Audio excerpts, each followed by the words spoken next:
Qeveria shqiptare ka marrë vendimin për mbylljen zyrtarisht të rrjetit social TikTok në të gjithë vendin. Platforma do të mbyllet për 12 muaj, por gjasat janë që të shikohet mundësia edhe për moshapjen e saj. Agjencia e Sigurisë Kibernetike do të mbyll platformën kineze, ndërsa gjithçka tashmë është marrë me vendim të Këshillit të Ministrave. Ishte vetë kryeministri Edi Rama që njoftoi se së shpejti do të bëhet e mundur mbyllja e kësaj platforme.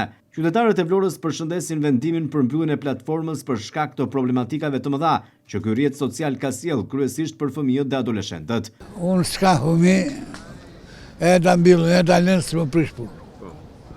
Por mirë është të mbyllet. Pse? Se ka ato paleqëllogje që nuk do të parë fëmijët. Çfarë ka?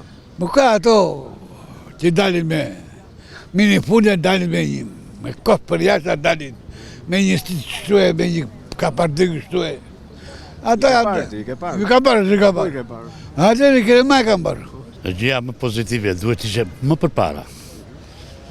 Tash jo se shumë vonë, po që është e domosdoshme. Pse? Ja, vetëm për këta të rinjt, fëmijët e çfarë shikojmë dhe rrugës, themi drejtën jemi të shqetësuar, unë kam të rritur. Po kam dhe një përëmbes edhe që vinë radha dhe atyre që gjë shumë e mirë, duhet përshëndetur ta përkrajnë të gjithë. Se këto lojta politike, fol ti, fol unë, janë kotë. Ta provojnë kurrish, pastaj do thojnë që lese kemi pas gabim. Se provojnë kurrish do thotë që ta psojnë fëmijët siç ndodhi ajo në Tiranë te Fanoli. Prandaj larg asaja edhe të hiqet bilet duhet bërë një festë e madhe kur të hiqet TikTok-u. Ne s'jemi asë TikTok, asë WhatsApp, asë asgjë. Ne kemi të duam shëndetin, të jemi mirë, ka mjekësi. Mendoni se TikTok-u? Nuk marrë vesh në këto gjëra, megjithatë unë jam me dinë mbyllet. Po për çfarë do të thuaç? Po shikojmë se edhe fëmijë po vriten dhe po edukohen keq vetëm për këtë gjë. Jo, kështu. Faleminderit. Por ka edhe qytetarë që japin një përgjigje duke përdorur edhe batutat. Keq na vjen pra TikTok-un. TikTok-u ta mbaj Saliu për vetë. Ka me që mirë me mua. TikTok-u? Lena me gjithë TikTok-u ta që ti.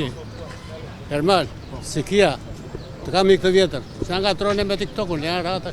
Vendimi për mbylljen e TikTok u mor nga qeveria pas një konsultimi të gjerë të publikut në dhjetor 2024.